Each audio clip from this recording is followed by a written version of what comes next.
បាទសូមគោរពជំរាបសួរលោកគ្រូនិងបងប្អូននិស្សិតដែលកំពុងសិក្សាលើមុខវិជ្ជាប្រព័ន្ធរដ្ឋាភិបាលបាទខ្ញុំបាទញឹមសញ្ញឿនជានិស្សិតថ្នាក់បញ្ញាបត្រជាន់ខ្ពស់ចំនួនទី18លើជំនាញរដ្ឋបាលសាធារណៈហើយខ្ញុំសូមលើកយកប្រធានបទប្រព័ន្ធរដ្ឋាភិបាលនៃប្រទេសវៀតណាមបាទក្រុមខ្ញុំបាទដែលមានសមាជិកចំនួន14នាក់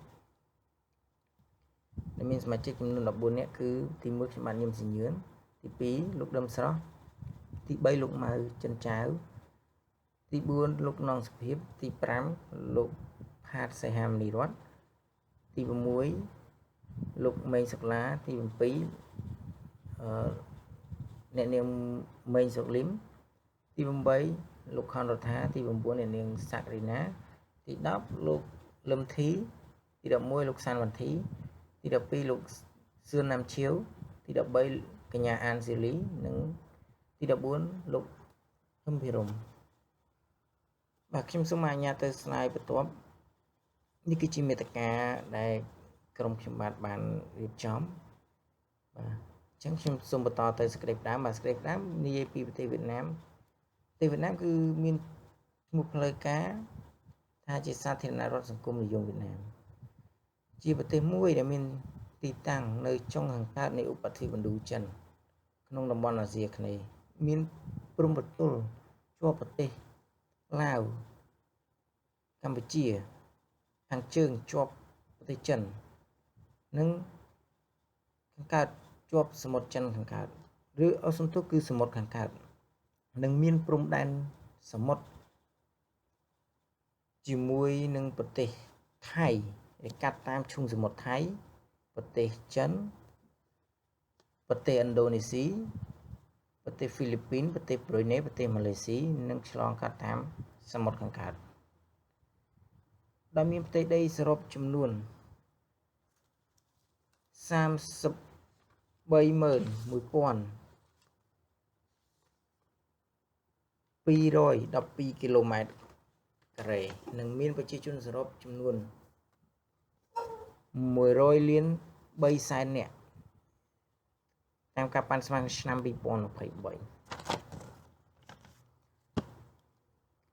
បាទហើយប្រទេសវៀតណាមគឺមានរដ្ឋធានី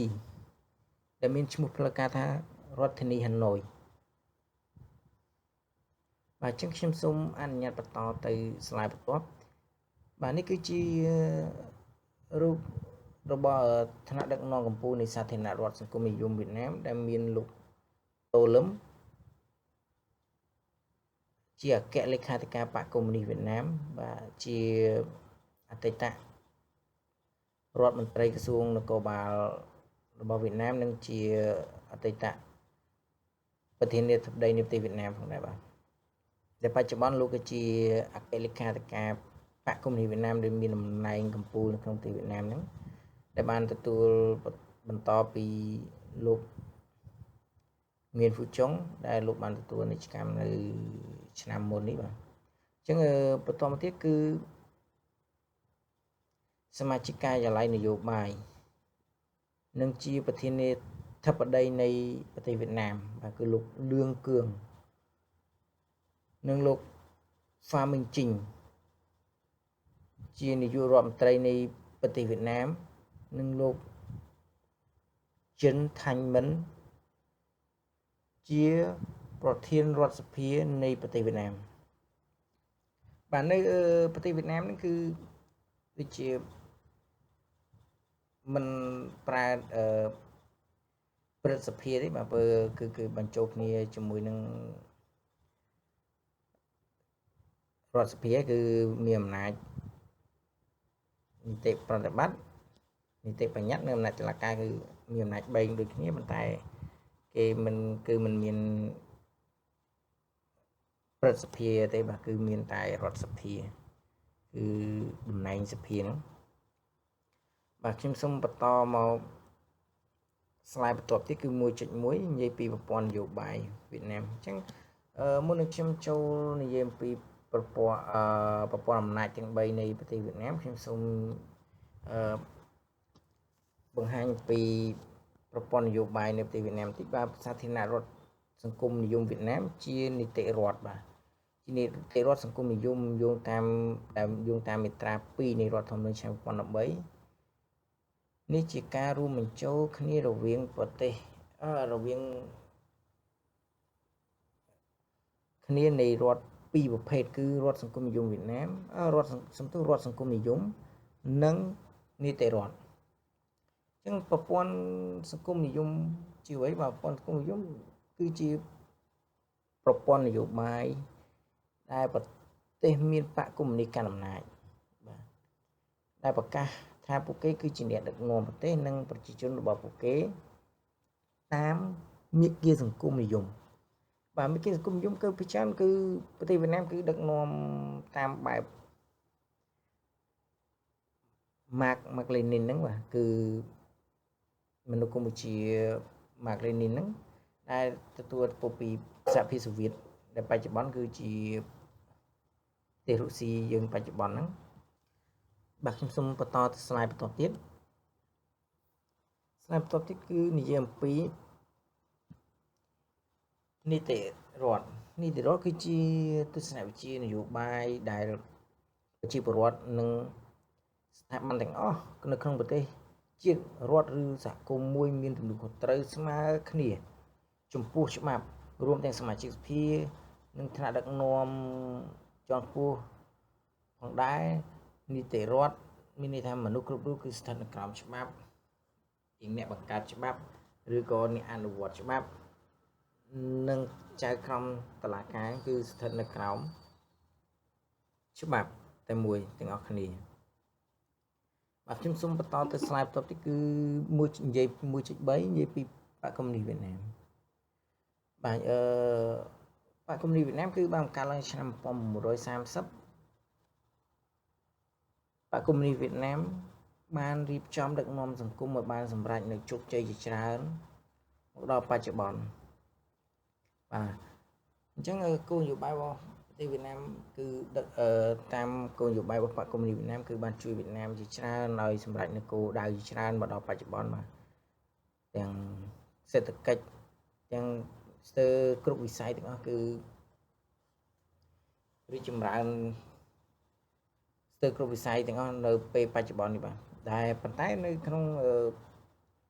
មុននឹងបានរីកចម្រើននិងជោគជ័យច្រើនមកដល់បច្ចុប្បន្នគឺការជោគជ័យធំពីររបស់វៀតណាមគឺរបស់បកកុម្មុយនីសវៀតណាមហ្នឹងគឺមាន2នៅឆ្នាំ1945ដល់ឆ្នាំ1954ដែលជាសង្គ្រាមដែលគេចាត់ទុកថាធំបំផុតនៅវៀតណាមហ្នឹងគឺហៅថាឌៀនបៀនភូគឺជាការប្រយុទ្ធគ្នារវាងកងទ័ពវៀតណាមកងទ័ពបកកុម្មុយនីសវៀតណាមហ្នឹងនិងប្រទេសបារាំងនិងទ័ពបារាំងដែលដាក់អាណានិគមនៅក្នុងតំបន់ឌូចិនហ្នឹងគឺនៅក្នុងប្រទេសវៀតណាមគឺនៅឌៀនភូគឺស្ថិតនៅភាគខាងជើងនៃប្រទេសវៀតណាមហ្នឹងបាទហើយមួយទៀតគឺការរំដោះបានភាគខាងត្បូងដែលគេហៅថាការរំដោះភាគខាងត្បូងដែលវៀតណាមខាងជើងដឹកនាំដោយបកកុម្មុយនីសវៀតណាមទទួលជ័យជំនះទៅលើប្រទេសវៀតណាមត្បូងដែលជាប្រទេសសេរីពេលនោះគេបានចុះថាជាជ័យជំនះទី2របស់គេ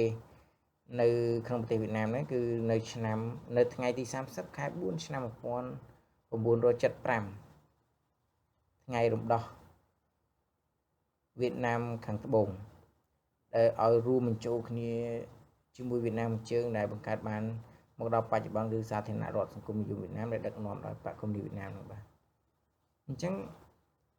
នេះជាទ្រឹស្ដីអំពីប្រវត្តិដែលគេថាជោគជ័យធំបំផុតរបស់បកកុម្មុយដែលបានដឹកនាំសង្គមឲ្យបានសម្រេចជោគជ័យច្រើនដល់បច្ចុប្បន្នហ្នឹងបាទអញ្ចឹងខ្ញុំសូមអនុញ្ញាតទៅស្លាយបន្ទាប់ទៀតគឺនិយាយពីអគ្គលេខាធិការបកដែលមានតួនាទីដូចជាទី1ជាលេខាគណៈកម្មការយោធាមជ្ឈិមមេដឹកនាំជាមេដឹកនាំផ្ទាល់នៃកងទ័ពប្រជាជនវៀតណាមទី2ក្នុងឋានៈជាលេខាធិការជាលេខាគណៈកម្មាធិការមជ្ឈិមអគ្គលេខាធិការ ត្រូវទទួលខុសត្រូវនឹងដឹកនាំកងទ័ពប្រជាជនវៀតណាមទាំង3ស្ថាប័នហ្នឹងដោយផ្ទាល់និងធានានៅកម្លាំងនយោបាយនិងមនុស្សគុំវិជានិងលើគ្រប់អង្គភាពទាំងអស់នៅក្នុងវៀតណាមនឹងបាទពេលខ្ញុំសូមអនុញ្ញាតទៅស្លាយបន្តទៀតដែលនិយាយពីធំប្រព័ន្ធរដ្ឋវៀតណាមបាទប្រព័ន្ធរដ្ឋបាលវៀតណាមយោងតាមមាត្រា2នៃរដ្ឋធម្មនុញ្ញឆ្នាំ2013បានចែងបែងចែកស្ថាប័នដូចខាងក្រោមមួយសាធារណរដ្ឋសង្គមនិយមវៀតណាមជារដ្ឋសង្គមនិយមនីតិរដ្ឋរបស់ប្រជាជនដោយប្រជាជនដើម្បីប្រជាជន2គឺសាធារណរដ្ឋសង្គមនិយមវៀតណាមជាកម្មសិទ្ធិរបស់ប្រជាជនអំណាចរដ្ឋទាំងអស់ជាកម្មសិទ្ធិរបស់ប្រជាជនដែលមូលដ្ឋានគ្រឹះគឺសម្ព័ន្ធភាពរវាងវណ្ណៈកម្មកសិករនិងបញ្ញវន្ត3អំណាចរដ្ឋត្រូវបង្រួបបង្រួមដោយមានការបែងចែកការងារការសម្របសម្រួលនិងការគ្រប់គ្រងក្នុងចំណោមស្ថាប័នរបស់ស្ថាប័នរដ្ឋក្នុងការអនុវត្តអំណាចទាំង3ដែលមានអំណាចនីតិបញ្ញត្តិនីតិប្រតិបត្តិនិងអំណាចតុលាការបាទខ្ញុំសូមបន្តទៅបាទនេះខ្ញុំសូមណែនាំពីរចនាសម្ព័ន្ធនៃរដ្ឋាភិបាលតាមរដ្ឋធម្មនុញ្ញឆ្នាំ2013របស់វៀតណាមហ្នឹងបាទគឺមានការកែប្រែថ្មីនៅក្នុងឆ្នាំ2025នេះបាទអញ្ចឹងដែលមានរដ្ឋសភាប្រធានរដ្ឋាភិបាលនិងតុលាការកម្ពុជាជនឯកការកម្ពុជាជននិងសាវនកម្មជាតិហ្នឹងបាទនេះគឺជារចនាសម្ព័ន្ធក្នុងឆ្នាំ2025នេះប៉ុន្តែដែលខ្ញុំបានមើលព័ត៌មានដែរប៉ុន្តែមានការកែប្រែសម្រួលនៅរចនាសម្ព័ន្ធខ្លះទៀតប៉ុន្តែដោយសារតែមិនទាន់បានមានដីសម្រេចណាមួយដែលបានចេញនៅឡើយទេគឺគាត់ថាគេនឹងរៀបចំកែប្រែរចនាសម្ព័ន្ធថ្មីមួយចំនួនបាទដូចជាបច្ចុប្បន្នមានការកាត់ក្រសួងខ្លះហើយបាទនៅប្រទេសវៀតណាមបច្ចុប្បន្នគឺមានតែ14ក្រសួងទេបាទគឺគេកាត់បន្ថយក្រសួងអស់មួយចំនួនហើយគឺដោយខាងហេតុផលថាដើម្បីកាត់បន្ថយការចំណាយថវិកាជាតិបាទនឹងមិនចង់ឲ្យមានការចំណាយលើថវិកាជាច្រើនអញ្ចឹងគឺក្រោមការដឹកនាំរបស់លោកតូលឹមហ្នឹងពេលគាត់ឡើងជាប្រធានាធិបតីគឺគាត់បានសារទៅរដ្ឋសភាបានកែប្រែនិងកាត់បន្ថយចំនួនក្រសួងខ្លះដែលបន្ថយមកសល់ត្រឹមតែ14ក្រសួងទេនឹងមានអង្គភាព3គឺដូចជាធនាគារជាតិវៀតណាមហើយនឹងការិយាល័យរដ្ឋាភិបាលនិងក្រុមប្រឹក្សារបស់រដ្ឋាភិបាលហ្នឹងបាទអញ្ចឹងគេបានកាត់បន្ថយអស់ច្រើនណាអញ្ចឹងនេះជារចនាសម្ព័ន្ធដែលខ្ញុំបានបង្ហាញក៏ខ្ញុំមិនបានបញ្យល់ដល់បានកោះក្បាយដែរអញ្ចឹងខ្ញុំសូមបន្តទៅslide បន្ទាប់គឺ 2.1 និយាយអំពីស្ថាប័ននីតិបញ្ញត្តិបាទស្ថាប័ននីតិបញ្ញត្តិគឺជាស្ថាប័នតំណាងដល់ខ្ពស់របស់ប្រជាជនណាតំណាងខ្ពស់របស់ប្រជាជននិងជាទីភ្នាក់ងារអំណាចរដ្ឋជាន់ខ្ពស់របស់សាធារណរដ្ឋសង្គមនិយមវៀតណាមដែរបាទកន្លែងដែលតំណាងខ្ពស់របស់ប្រជាជនបាទគឺស្ថាប័ននីតិបញ្ញត្តិហ្នឹងគឺមានរដ្ឋសភាគឺស្ថិតនៅក្នុងរដ្ឋសភាបាទរដ្ឋសភាហ្នឹងគឺគាត់កាន់កាប់នៅអនុវត្តនៅអំណាចរបស់ស្ថាប័ននីតិបញ្ញត្តិហ្នឹងហើយរដ្ឋសភាបាទគឺរដ្ឋសភានឹងអនុវត្តអំណាចរដ្ឋធម្មនុញ្ញនិងនីតិបញ្ញត្តិសម្រាប់លើបញ្ហាជាតិសំខាន់និងអនុវត្តត្រួតពិនិត្យខ្ ពោះលើសកម្មភាពរបស់រដ្ឋតាមមាត្រា69នៃរដ្ឋធម្មនុញ្ញឆ្នាំ2013និងមាត្រា1នៃច្បាប់ស្តីពីការរៀបចំរដ្ឋសភាឆ្នាំ2014តាមនោះគឺស្ថាប័ននីតិបញ្ញត្តិនៅវៀតណាមគឺរដ្ឋសភាបាទដូចខ្ញុំនិយាយគឺមានរដ្ឋសភាដែលជាស្ថាប័នរបស់នីតិបញ្ញត្តិហ្នឹងតែស្ថាប័នរបស់នីតិបញ្ញត្តិគឺរដ្ឋសភាគឺគាត់មានតួនាទីគាត់មួយទៀតគឺគាត់តាមដានរាល់សកម្មភាពរាល់ការអនុវត្តរបស់នាយករដ្ឋមន្ត្រីនៃប្រទេសវៀតណាមហ្នឹងគឺរាល់សកម្មភាពរបស់រដ្ឋាភិបាលប្រទេសវៀតណាមគឺគាត់តាមដានរាល់ការអនុវត្តច្បាប់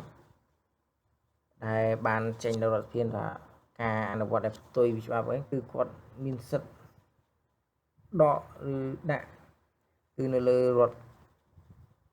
សភាហ្នឹងបាទគឺគាត់ចឹងគេថាគាត់មានតួនាទីអនុវត្តនៅការត្រួតពិនិត្យដ៏ខ្ពស់បំផុតលើសកម្មភាពរបស់រដ្ឋបាទចឹងខ្ញុំសូមបន្តទៅ slide បន្ទាប់គឺ 2.2 អំណាចនីតិប្រតិបត្តិបាទអំណាចប្រតិបត្តិ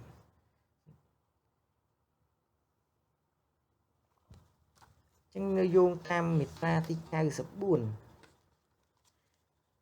នៃរដ្ឋធម្មនុញ្ញឆ្នាំ2013ត្រ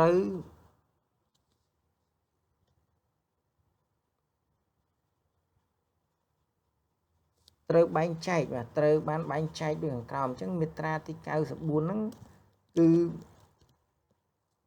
មាត្រា94ហ្នឹងគឺរដ្ឋាភិបាលជាស្ថាប័នរដ្ឋបាលរដ្ឋខ្ពស់បំផុតនៃសាធារណរដ្ឋសង្គមនិយមវៀតណាមអនុវត្តអំណាចនីតិបាទអំណាចនីតិមកសន្ទុះខ្ញុំសេភ្លេចបាទគឺអំណាចនីតិប្រតិបត្តិនិងជាស្ថាប័នប្រតិបត្តិនៃរដ្ឋសភា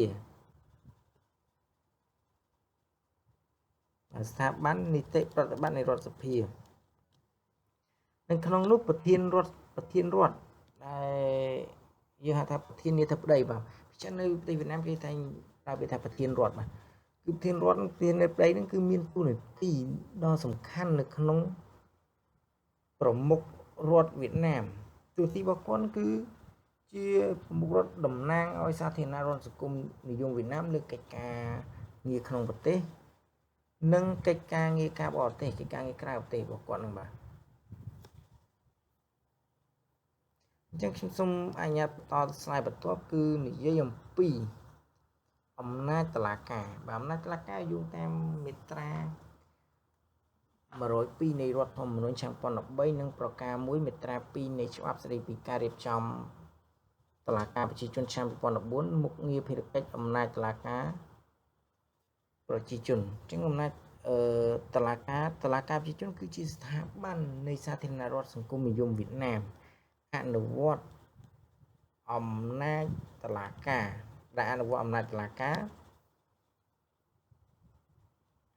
ជាអំណាចតុលាការដែលមាន5កម្រិតបាទគឺអំណាចតុលាការនៅវៀតណាមគឺមាន5កម្រិតគឺ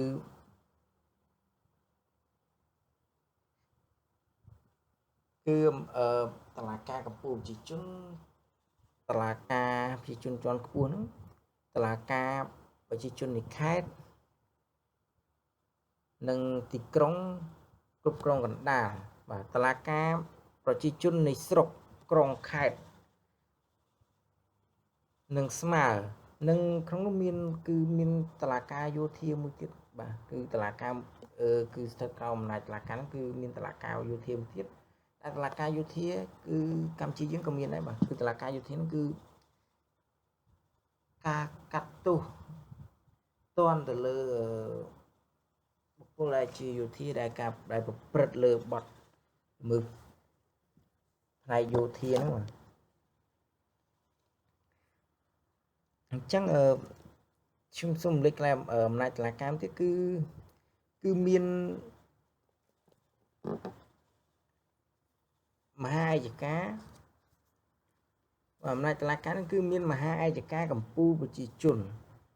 ដែលគ្រប់គ្រងមហាឯកការកម្ពុជាប្រជាជនថ្នាក់ខេត្តក្រុងទៀតបាទហើយមានប្រធានតុលាការកម្ពុជាប្រជាជនដែលមានប្រធានតុលាការកម្ពុជាប្រជាជនថ្នាក់ខេត្តក្រុងជាថ្នាក់ក្រោមរបស់គាត់ទៀតបាទអញ្ចឹងខ្ញុំសូមបន្តមកស្លាយបន្ទាប់ទៀតគឺទូនាទីភារកិច្ចរបស់តុលាការប្រជាជននិងឯកការប្រជាជនបាទអញ្ចឹងយោងតាមមាត្រា2នៃរដ្ឋធម្មនុញ្ញវៀតណាមគឺទូនាទីភារកិច្ចរបស់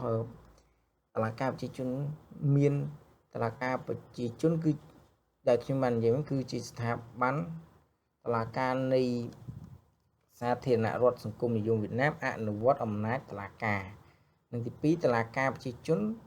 រួមមានតុលាការប្រជាជនកំពូលនិងតុលាការផ្សេងទៀតដែលកំណត់ដោយច្បាប់តុលាការផ្សេងទៀតកំណត់ច្បាប់គឺមានដូចជាតុលាការយោធានឹងហើយបាទគឺកំណត់ដោយច្បាប់នឹងហើយទី3តុលាការប្រជាជនមានកាតព្វកិច្ចការពារយុត្តិធម៌ការពារសិទ្ធិមនុស្ស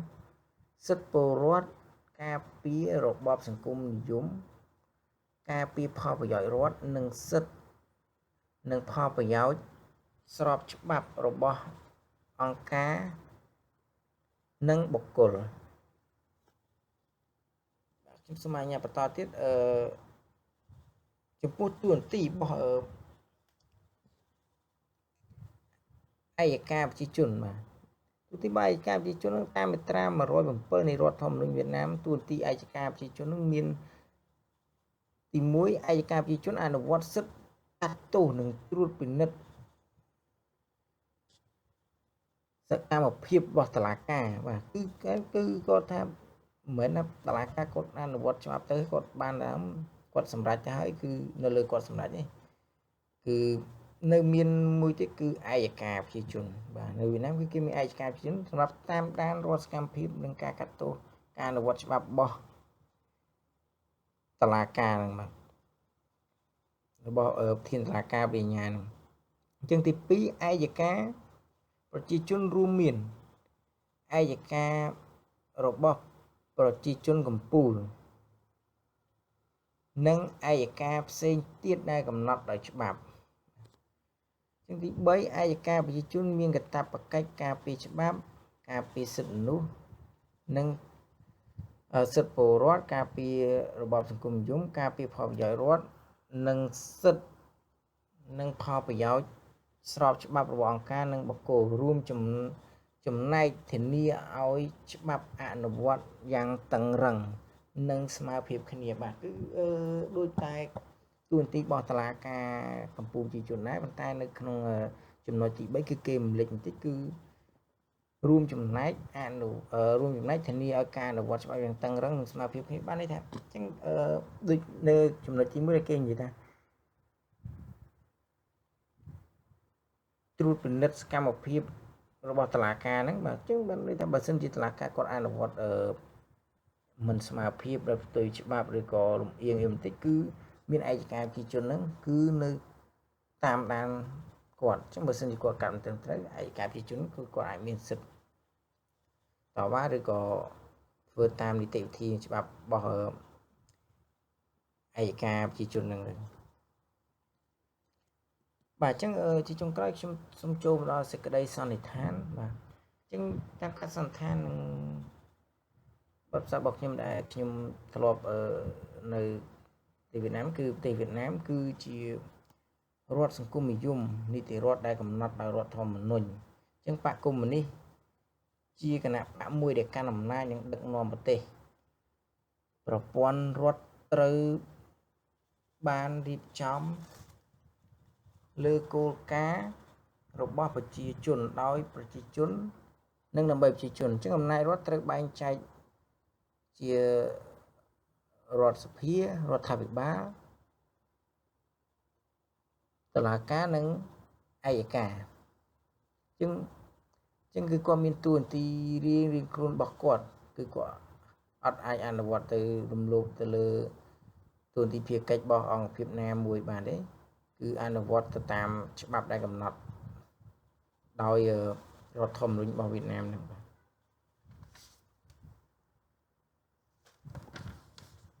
អញ្ចឹងខ្ញុំសូមក្រុមយើងខ្ញុំសូម